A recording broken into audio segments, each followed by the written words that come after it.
It's got my secrets, nothing more. I check the drawers, I check the spikes. Left me hanging in my Nikes. Last night we tore up the town. Now my wallet's not around. Call the cops or play it smooth. Pay my debts and start anew. Hey, hey, where'd it go? My cash, my cars, my flow. Don't you know what's gone? Now I'm broke from dusk till dawn. Dancing lights and screaming bass. Drinks were flowing in that place. Left a tip but lost my grip. Now my wallet's gonna slip.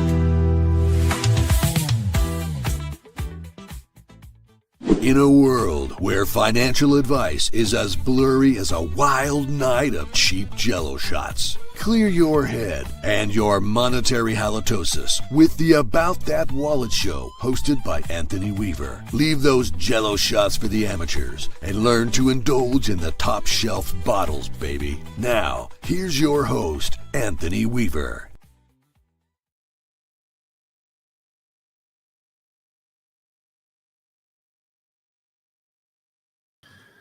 It'll be helpful if my mic was not muted. Well, what up, everybody? Hopefully, y'all are having a great Friday Eve. We are going to be talking about the furlough, some resources about the furlough, how to actually start planning your budget, especially with the holidays coming up. And also, we're going to be getting into, might be able to test out some AI tools today, because I know y'all love the AI tools. And then lastly, I'm going to finish out talking about my talk that I got coming up tomorrow at the Afros and Audio conference. So this is going to be fun. It's going to be my last talk in front of people for the whole year. So that's going to be interesting. But before we get into it, got to go on and kick off the news.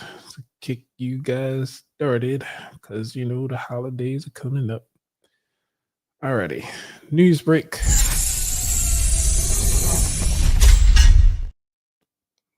Is putting preparations for the IRS 2026 tax season on pause, with more than 34,000 federal workers at that agency alone furloughed. My next guest says the furloughs are leaving him feeling uncertain about his future, concerned that he could be fired altogether. And joining us now here in studio is Jack Neugebauer, a furloughed attorney at the IRS. Okay.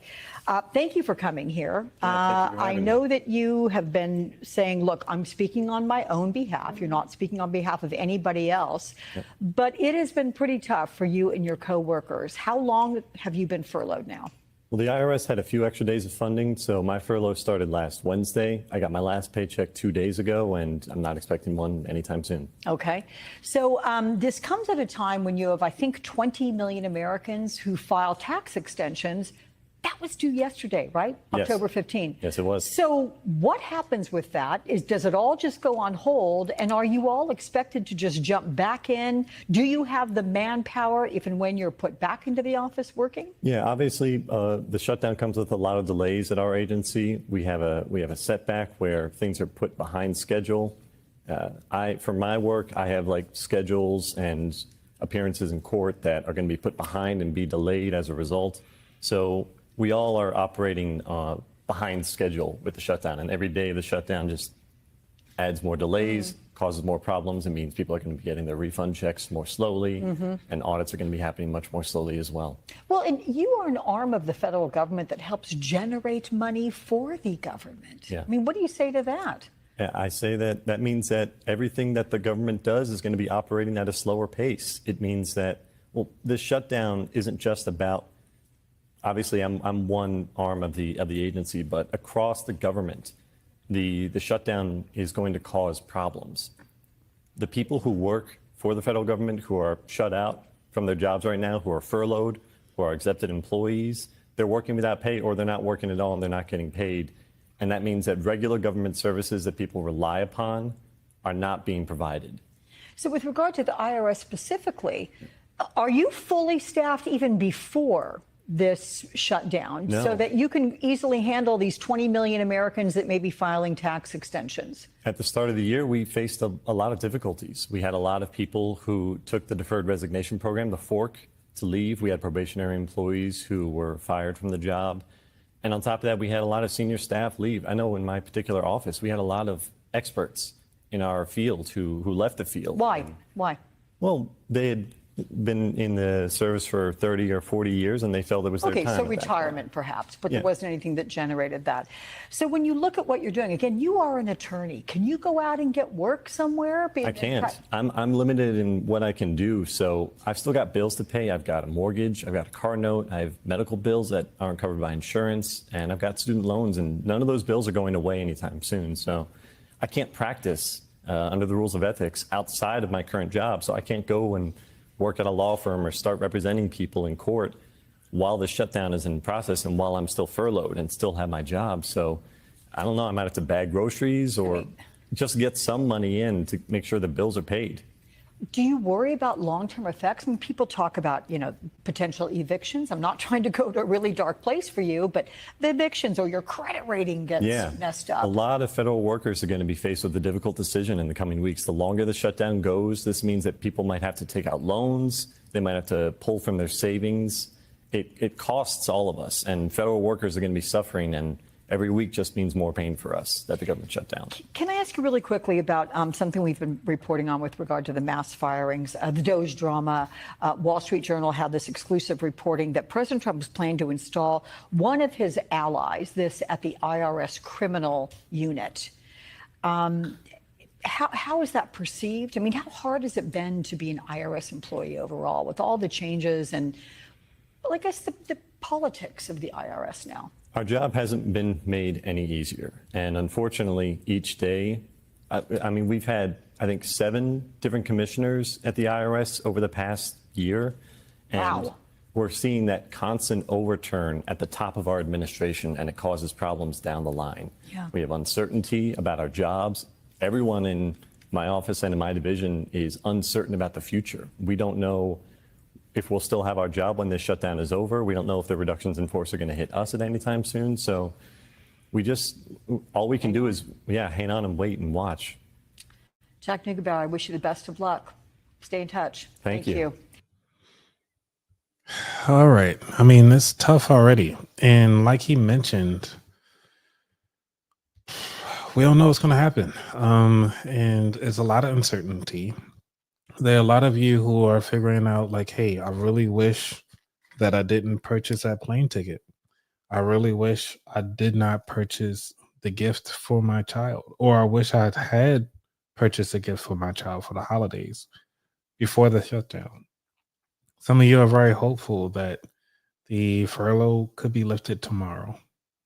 And one of the things about the uncertainty is that this is the reason why we stress having a emergency fund.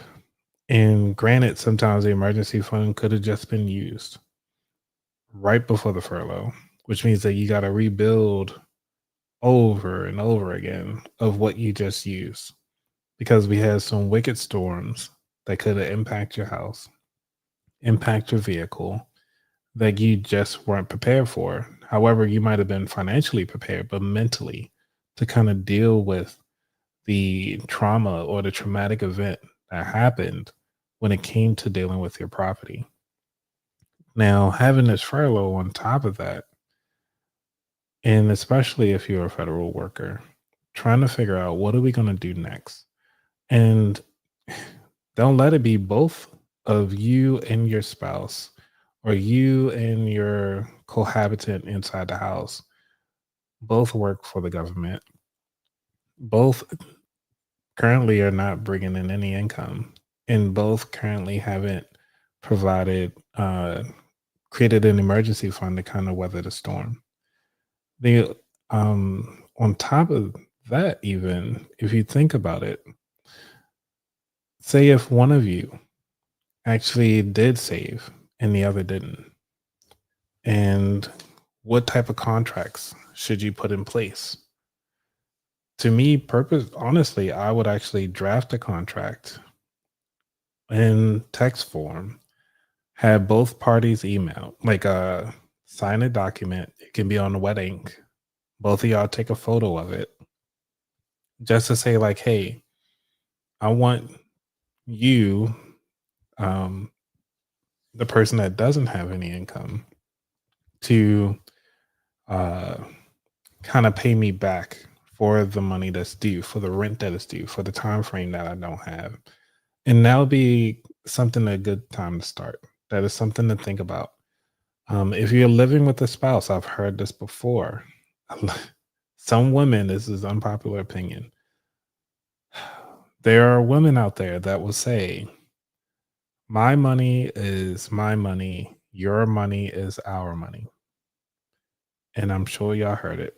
And especially during times like this, it is always the case. And what should the guy do if for any reason he decides to lose his job or going through this furlough and she's making money doing another job that's not government related? And how is she actually going to help contribute financially to the lifestyle that they currently have? Or at least try to keep the bills on and keep the lights on. So these are the type of conversations that a lot of people are having when it comes around finances, when it comes to being furloughed. Some people like, hey, we've been through this furlough before in 2018 when it was about a 35-day furlough. We've done it before. So it's going to be okay. However, there are some people who've like, hey, I've been through the long furlough before, but life's been life and I'm just not able to maintain this time around. So what do I do? And when it comes to times like this, I want to pull up this particular video that was really great by Governor Westmore here in Baltimore. And I'm going to share this tab. So bear with me here while I'm trying to get used to these new settings. So let's see what he has to say. It's about a 2-minute video clip to talk about how he's actually trying to provide resources for people who are in the state of Maryland as they go through this furlough. On October 1st, the federal government shut down, not by accident, but by choice. Washington failed to govern. They broke the bond that they have with our states and its people. And now families all across our state are left to deal with the fallout. This shutdown will have staggering impacts on Maryland. Health coverage denied, wages lost, programs shuttered, and projects scrapped. But here in Maryland, we believe in our federal workers. We make thank you for your service actually mean something. And we will never stop protecting each other. We are going to keep our state government open. We are going to protect critical programs like Medicaid and food assistance for as long as we can. And we are working to ensure that no one is foreclosed on or evicted simply because Washington won't do its job, or would rather force people to work without a paycheck. If you're a federal worker, a veteran, or a family impacted by this shutdown, or even if you know someone who is, please go to go.md.gov/federal shutdown. There you'll find resources, protections, and support available to you right now. We've faced hard times before. We'll face them again. But as one Marylander told me, thank God we're in Maryland, and we will fight for each other. May God bless the great state of Maryland, and may we continue on our mission to leave no one behind. So I like the fact that actually I want to zoom in on this pen if I can, because this is a really cool pen. I want one. I just got the American flag one. I want to get the Maryland one next. Maybe that might be my new thing. I just learned to collect some pens. So that resource that Westmore was talking about, you can actually go to it here, and I'm gonna put it in the chat so y'all have access to it. Um, it is called response.maryland.gov/federal public servants/shutdown. So it's actually providing some housing resources. I'm talking for the state of Maryland because that's where I'm at, and most of my listeners are actually from Maryland. So if there's a city where you're at, um, shout it out in the chat so we can go ahead on and look up some resources for those of you who are living out there. Um, and thank you, Lisa, for stopping by. You actually said that you haven't been impacted by the furlough. That is amazing, by the way. And I would to say for the rest of the people who are not actually working in the federal government, they might not see too much of an impact. They might see, hey, it's lighter traffic for sure. It might say, hey, there is you know, I see a lot new faces doing my daily shopping midday. So those are things to kind of look out for. It's like, what have you noticed has shifted? But in the state of Maryland, so you're talking about housing protection that is available. So they're saying that federal employees are protected even if they are required to work during the shutdown. To be eligible, the federal employee must be a current federal government employee. I'm gonna zoom in even further so it can look a little better. There we go. They must be a current federal employee. They currently live in the property at risk of eviction or foreclosure, be unpaid during the shutdown. I think that's all of us. And show up to any scheduled court hearings and ask the judge to pause the eviction or foreclosure. So there is something that you can do. And also you have here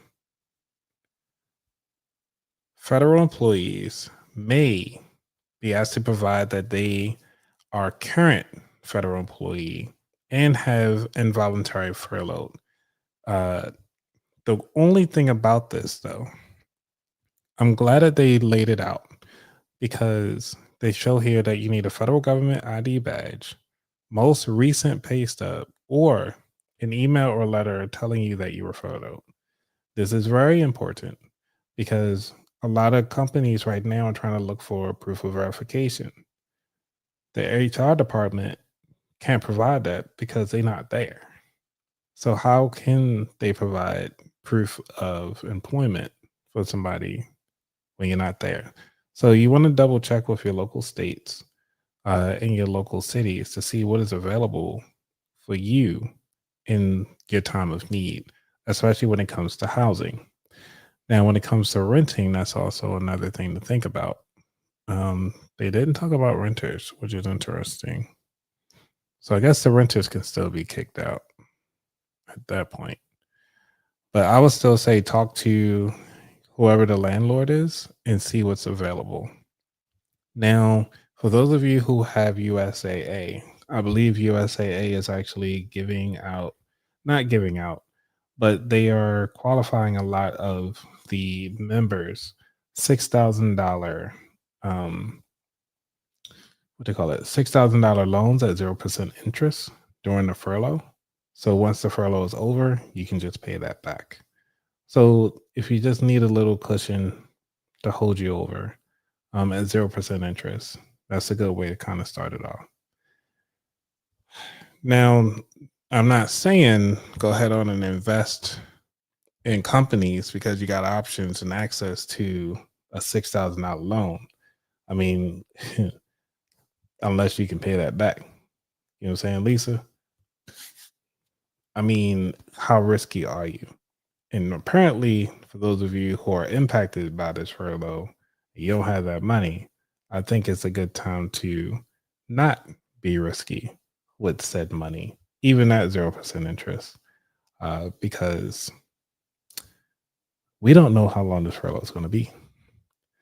And secondly, my quantum stocks are getting hit, which means that the regular stocks must be going up. So it's like a love-hate relationship with my quantum portfolio. because it's kind of back down to the May numbers. If I remember my numbers correctly, it's around my May numbers, if not early or late June numbers for right now. However, we still got the rest of the year. We still have, about 60 something days left in the year. And so how's it going to look? We don't know. But I can tell you one thing that I am trying to figure out: how in the world to help you be successful and be knowledgeable and pretty much play the long game properly. So, with that being said, I was playing around with some AI stuff recently. Y'all know I love me some AI. And I put down all the lovely resources directly from the opm.gov website. And I believe I also got the White House and OHRM resources. And I put them together in Notebook LM. And it created a nice, lovely video. It's about 5 minutes, which will take us to our drink session. So let's go down and listen to this. And while it's doing that, I'm going to go get some ice. And I'll be back so we can start our drinks, because I think it's worth having a drink at this point. Yeah. Let me get my recipe up, because I'm actually making a drink this time. I'm not just going to pull out a drink and drinking it whole, because some of y'all say I was cheating. Let's see. The drink that I'm making, for those of you who are listening, is called the Panty Ripper. And it's a Belizean drink. So yeah. I'll show it side by side, so while I'm making it, y'all can look at the recipe. Okay. But before then, let's go on and get back to the Furlough AI version. We're going to go ahead on and roll this beautiful bean footage. All right, let's talk about it. The threat of a government shutdown is always kind of looming out there. And for federal employees, that stress is absolutely real. So what does a shutdown actually mean for your job, your paycheck, and your family? Well, in this explainer, we're going to cut through all the noise and give you a super clear breakdown of what a federal furlough is. And this is all based directly on the official guidance from the U.S. Office of Personnel Management. So here's our game plan. First, we'll nail down what a furlough even is. Then we'll get into who has to work and who stays home. After that, we're going to tackle the biggest question of all: how this whole thing hits your wallet. Then we'll cover the rules for your leave and benefits. And finally, we'll look at what happens when it's all over. Okay, first things first. Let's make sure we're all on the same page. The word furlough gets thrown around a lot, right? But in the federal government, it has a very, very specific meaning. It's a question with a really simple but incredibly important official answer. The key thing to get here is that a furlough is not a punishment. It's not a disciplinary action against you at all. It's a temporary status, non-duty, and non-pay that happens for one reason and one reason only: Congress hasn't passed the budget. The whole issue boils down to a lack of funds. So what does this actually mean in practice? Well, not everyone gets treated the same during a shutdown. Let's dig into the really critical differences between the types of employees. This is probably one of the first questions on everybody's mind, and the answer depends entirely on what your agency decides about the nature of your job. This really breaks it down into the two main groups. On one hand, you have accepted employees. They are legally required to show up and work because their jobs are considered essential. Think things related to protecting life and property. On the other hand, you have furloughed employees who are legally prohibited from working. And I mean, they are serious about that. You can't even volunteer your time. Now, you might also hear another term: exempt. This is a whole other category. Exempt employees are not affected by a shutdown at all because their jobs are paid for by a completely different funding source, one that's not part of the yearly budget battle. So for them, it's pretty much business as usual. All right, let's get to the topic that causes by far the most anxiety for everyone: your paycheck. This is it. This is the big one, the single most important question. And thankfully, because of a pretty recent law, the answer is no longer up in the air. You know, what's really interesting here is that this was all solidified by a 2019 law. The Government Employee Fair Treatment Act was a total game changer. Before this law, getting back pay wasn't always a guarantee, and it caused incredible hardship during past shutdowns. This act made retroactive pay the law of the land, period. So to put it as simply as possible, yes, you will get paid. It doesn't matter if you're an accepted employee who had to work through the shutdown or a furloughed employee who was sent home. The law now says you will get your full retroactive pay once the government is funded again. Okay, just a quick practical note here. If a shutdown happens right in the middle of a pay period, you might get a partial paycheck. Just be aware that they take out deductions in a specific order. All the mandatory stuff like retirement and taxes comes out first, then your benefits, and that could affect how much you actually take home in that one check.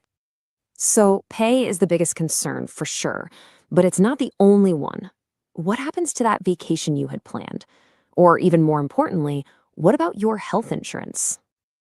Oh man, this is a huge one for so many people. You've planned a trip, you've booked the tickets, and then a shutdown hits. So what happens to that approved time off? The OPM guidance on this is, well, it's a hard no. It's crystal clear. All of your previously approved paid leave, doesn't matter if it's annual, sick, or military leave, it's automatically canceled if it falls during that shutdown period.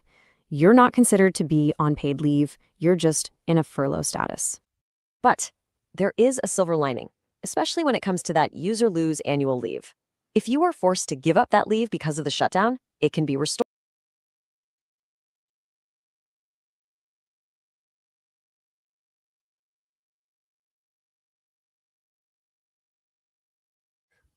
My bad. Clicking buttons. So let me get back on it. It was such good stuff, right? Benefits. And honestly, the news here is largely good. Your health and life insurance coverage continues, no interruption. What happens is the premiums just accumulate and then they're deducted from your back pay once you get it. For your flexible spending account, you're still enrolled, but you just can't get reimbursed for any expenses until you're officially back in a pay status. All right, finally, the light at the end of the tunnel. Let's talk about what happens when an agreement is reached and the government finally reopens for business. The guidance here is pretty straightforward. Stay informed. As soon as a budget or a continuing resolution is signed into law, you are expected to come back to work on your very next scheduled workday. So you'll want to keep an eye on the news, OPM's website, and definitely any official messages from your own agency. Okay, let's just recap the 5 most important things to remember from all this. Number 1, a furlough is temporary. 2, you will get retroactive pay. 3, any paid leave you had scheduled is canceled. 4, your health and life insurance coverage continues. And 5, monitor those official channels to know when it's time to head back to work. So we've walked through all the official rules from OPM. And while a government shutdown definitely brings a lot of uncertainty, understanding how it all works, that gives you clarity and it gives you a bit of control. Just knowing you'll get back pay and keep your health insurance can help you plan. So the question left is, how are you going to use this knowledge to prepare for any disruption? Thanks for joining us for this explainer. All right. So what do you guys think about that? I mean, I thought that was pretty solid information, something that we could use. And like I said, it's directly from the resource of the White House and opm.gov because, you know, hey, I'm just a random guy on the internet, but I want to make sure that you have the information that I have and actually have access to the resources that I do. And for that, because without further ado, it's time to make drinks. Hopefully y'all are ready for some drinks. Hit drinks inside the chat because this is our moment to unwind and rewind and get some things going. Let's see. You know, I'm gonna just have my drink by myself. So y'all ain't gonna say drinks. Have drinks myself.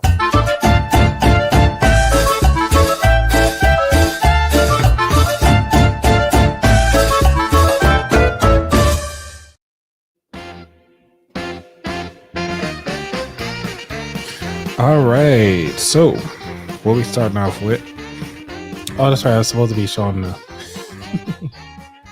the drink, the one and only drink. see. Share this tab. Let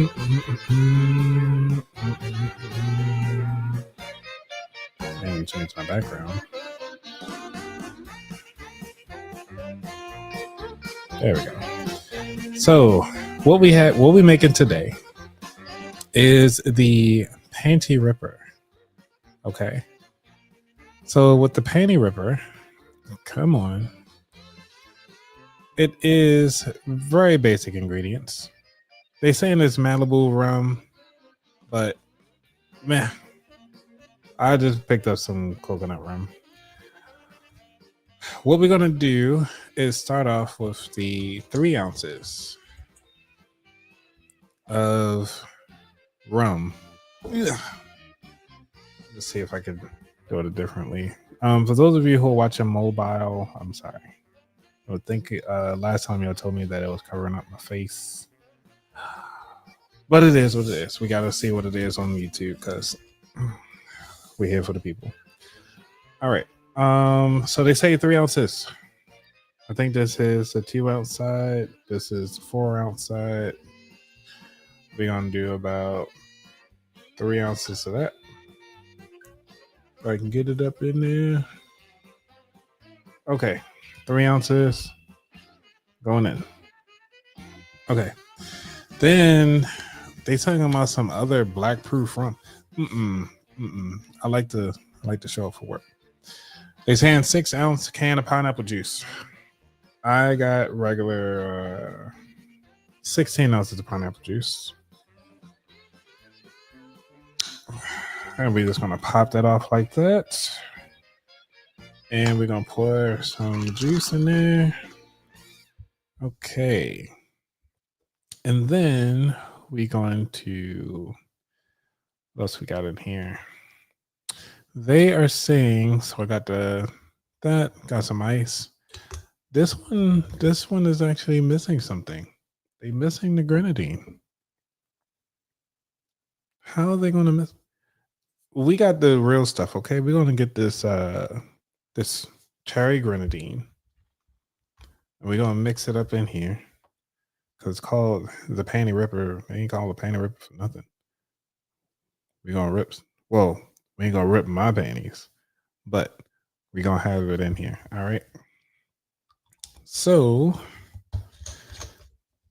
got a little bit of grenadine. We got the pineapple juice, and we got the rum. Nice drink to have at parties. A little something if you just happen to have some pineapples laying around, some pineapple juice. Bring on the grenadine.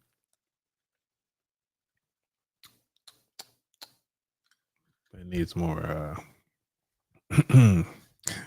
coconut flavor.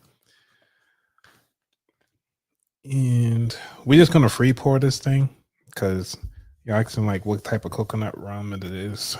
This is the Emerald Cove rum, and this is the coconut rum with natural flavors. So we're just gonna free eye it because why not? You're home. So we'll be drinking. And we're gonna call that the panty ripper. The panty ripper. Okay. So what are y'all drinking? Oh yeah. You hear those pops? I know my microphone is not supposed to pick up the popping noise, but it's so sensitive. Let me turn it this way. Oh yeah. Yeah, this is it. Yes, pour to taste. Cheers. What are y'all drinking? Because they talking about combine these things in a blender. Like, no. You trying to make a smoothie? Nah, I think I picked the wrong recipe on that one. However, I like the recipe that I found earlier. This one's a lot better. Okay. now for the next 30 minutes of the show. You haven't even had to. Well, I mean, Lisa, what do you have for dinner? Because you don't want your panties ripped before dinner. Who would like to have I mean, I'm sure there's a lot of people that would say that. Hey, what's going on, Nia? Thank you for dropping by, and thank you for the suggestion. Actually, your friend suggested this. Asia suggested the panty ripper, and I've been hooked ever since. So I had to make some when I got home. Oh, and by the way, everybody, if y'all have it, once Nia set up the photos and everything like that, I'm actually a photographer on the side, by the way. Had an awesome time at the Thrive 360 conference, taking photos, having fun with the learning about, some new information about travel, how to use ChatGPT to set up your travel. There was Roomba going on. I mean, there was a lawyer in there talking about how to protect your IP. Neil was talking about credit. Then there was also some information about real estate. I mean, you know what I'm saying? It was so much going on at that conference that you really don't want to miss it next year, because it was amazing. All in Atlanta. Can't wait to see how the photos, like how she puts everything together. But the photos are done. I think the video's coming, and it's just going to be amazing. Oh yeah, yeah. So this is the drink, and I have to say this is great. Now I wonder, because there's so many different panty rippers that I'm seeing. One without the grenadine, one with the grenadine. So I don't know the difference. However, I'm doing the one with the grenadine because it just makes life that much better. However, on there, I'm gonna share my screen right quick because this looks really interesting. That this particular photo is showing that all it is rum and pineapple juice. So you can actually just get that. But I think the grenadine really makes it pop though. Like, you gotta have the grenadine. I'm not sure what they're doing here. I don't know. But this works.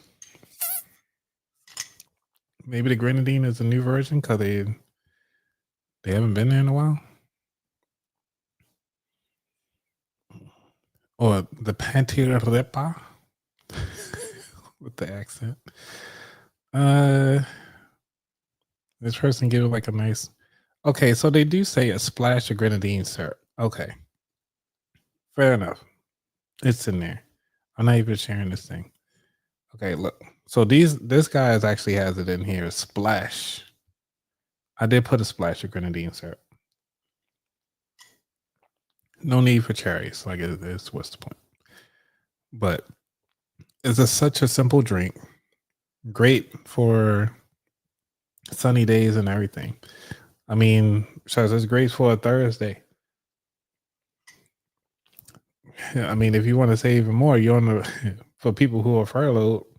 Hey, it's a nice little cheap drink. I mean, it gets the job done. You can't go wrong with it. And actually, I thought this was fun. I thought this was a fun mix to make. Let me know in the comments what other simple drinks that we could try next time. And, something with coconut rum, since I already got it. I mean, I can try a tropical juice. It's a coconut rum with the pineapple juice and an orange juice with the grenadine as well. So that's a whole nother drink. It's not called a panty ripper. It's called something else. But I saw that at another restaurant. So if you want to try that, just to kind of offset some of the sweetness, bring in some of the orange flavor. That might be the next thing up. That's right. So because y'all are here, I got 15 minutes left. One of the things that I want to start with my live shows, I want to talk about it first before I start bringing it on, is that I want to start doing book reviews.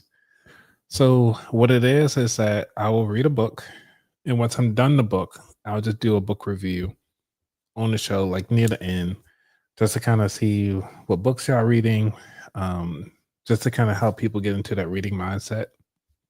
Even if it's self-help, something of entertainment, or even, just some random fact books. And I think that would be fun to do.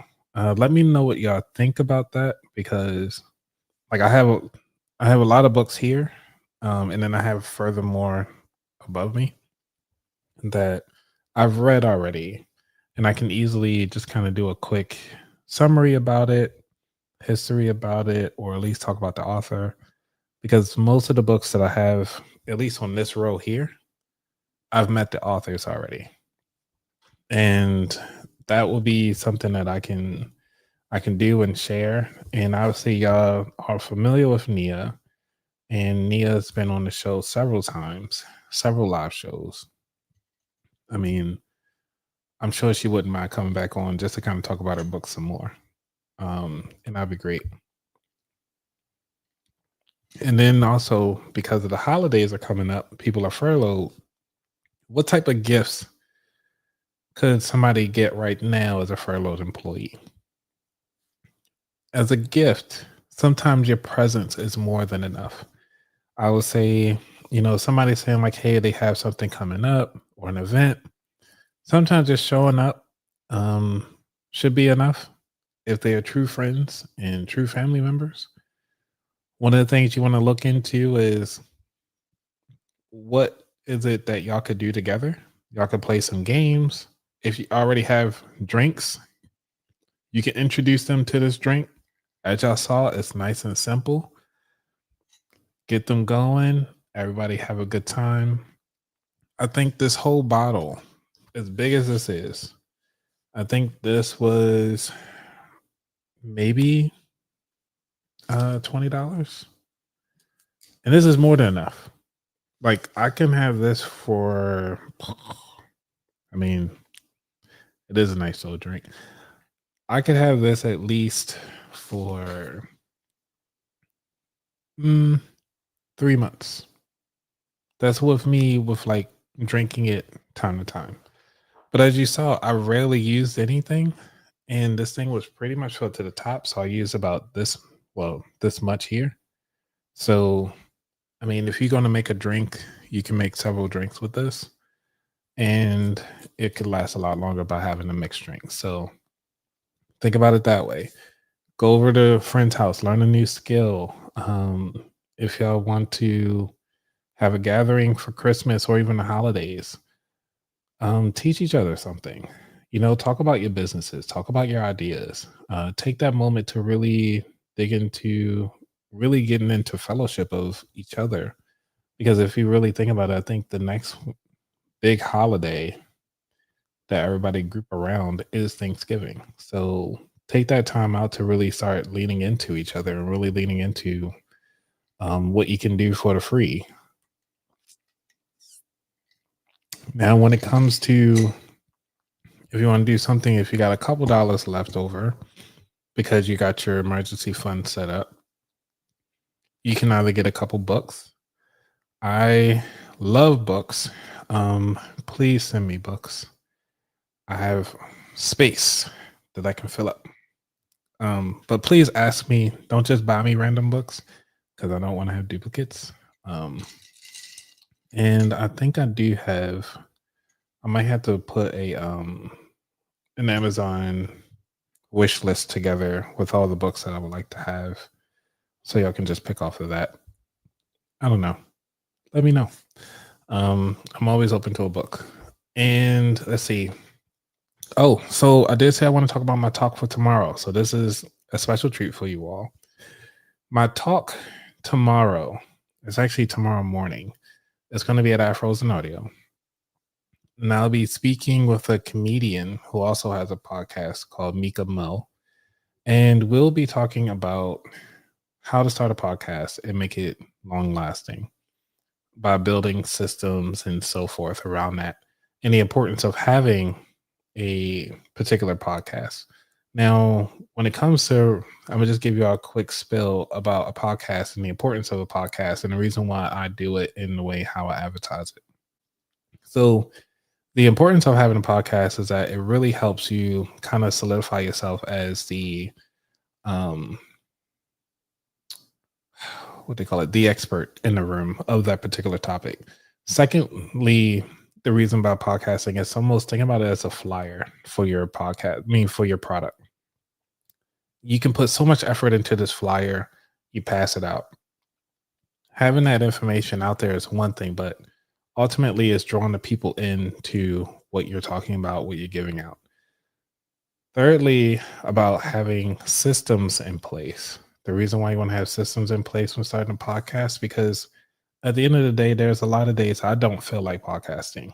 But because of the systems that I have in place, it's a lot easier for me to kind of push through those burnout days, those days where I just don't feel like it, in those late nights, early mornings. So even if you look on my Instagram page, I did do a quick speed up video of me editing a show and laying out everything in that. But I was able to do that so quickly because of the tools and systems that I have in place. And with that, lastly, it kind of helps with brand awareness. So if you have a business or even just have a cool idea that you just want to share with the world, or even if you just want to share your story to kind of help that one person, then I'll say by all means, let's talk about it. Come on my show and we can talk about your story, because your story can actually help that one person off the ledge. It can actually save a life. So I always say, if you have a story, let's talk about it. And let's make it happen, because we live once in the sandbox, and I want to make sure that you all get to play with all the toys that are available to you. So with that being said, this is coming up to the end of the hour.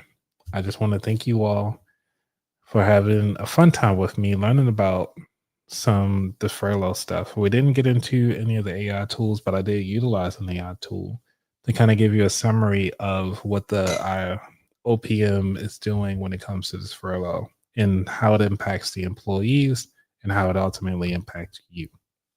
So I want to thank you all. Y'all have a good day. Oh, and keep about that wallet on your calendar, because I have a special guest coming up, and I'm double checking my calendar right now because I don't want to stick the day. In November 13th, I'll be setting that up shortly, but we're going to have a powerful speaker talking about self-confidence and really not feeling yourself, but really owning who are you and really getting to know who you are as a person, and really finding that confidence in yourself, and also finding a sense of community. So lock in a date, November 13th, because it's going to be a very powerful live show. Make sure y'all there. All right, I'm out. Y'all be safe. Peace. And I gotta finish this drink. Usually I finish a drink before I end the show. So let me hurry up and get through this. Let me know if this episode was good for you. Leave a comment and anything else that y'all want to talk about. I know, Lisa, we were supposed to be talking about some 4% and everything like that, but I really wanted to talk about the furlough. I did not expect the furlough to go this long.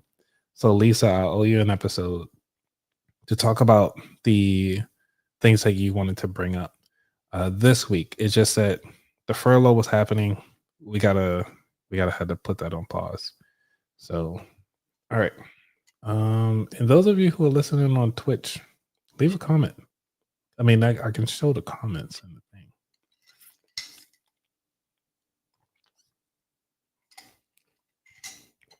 Alrighty. I'm out of here. Y'all be safe. Peace.